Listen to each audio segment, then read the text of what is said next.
اور سورۃ نمل میں ہے الحمدللہ وسلام علی عبادہ الذین اصطفیٰ، کہ تمام تعریف اللہ تعالیٰ ہی کے لیے سزاوار ہے اور اس کے بندوں پر سلام ہو جن کو اس نے منتخب فرمایا ہے۔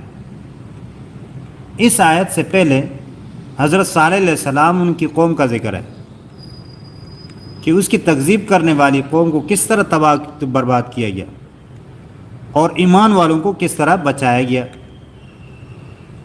چنانچہ فرمایا انا دمرناہم وقومہم اجمعین، کہ ہم نے ان گنڈوں کو جو 9 گنڈے تھے ان کو اور ان کی ساری قوم کو تباہ و برباد کر دیا۔